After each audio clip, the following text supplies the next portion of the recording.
Internet pornography causes shame, and it causes you to not be able to embrace yourself in the same way that you would if you weren't watching it.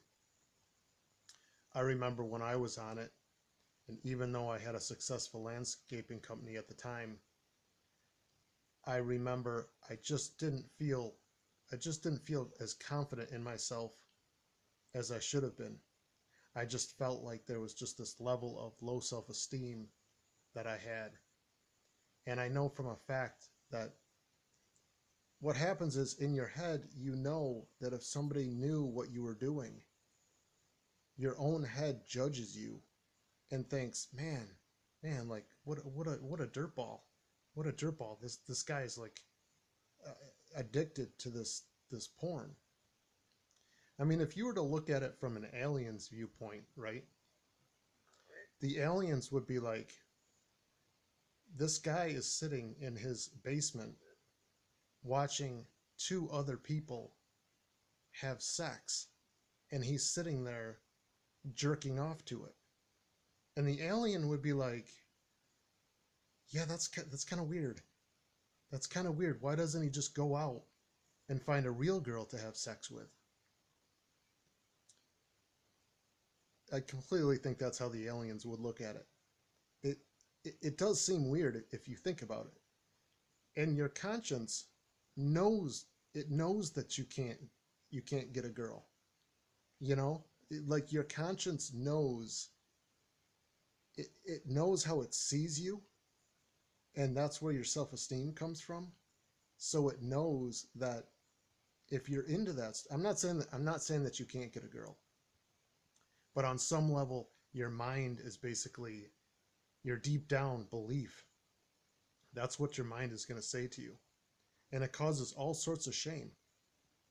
Not only that, but I believe that we were designed, our conscientiousness was designed to be able to plug into God, plug into the Holy Spirit. I believe our bodies were built for that. Our soul and our spirit was built for that. So when you jerk off to internet porn and you feel depressed, you ever notice how depressed you feel right after? The next time you do it, notice how depressed you feel right after. I know for me, is afterwards, I couldn't shut the TV off fast enough.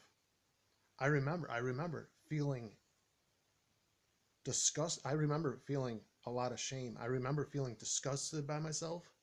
And I remember just thinking, oh, you know, it's not a big deal. But while the porn scene was still going on, I literally, like, I had to shut it off. I had to shut it off because I had, as soon as I had finished, I had to just literally shut it off. And I think that shame hits you, and that's not a natural feeling. Not only that is, there's no way that you can have a relationship with God if if you're sinning and you're watching broken people on the internet have sex, and they are broken, that's why they're doing that. That's not a normal. You don't do that. You don't do that unless you have some serious issues. You don't have sex for the entire world to see unless you have serious issues, men and women. So basically what you're doing is you're watching broken people have sex, and that's going to lead to you having your own issues. I promise, if you can get off of it and you can find yourself, I think the biggest key is try to figure out where some of your pain comes from. Because if you're using porn to cope and numb your feelings like I was, I used to numb my feelings all the time.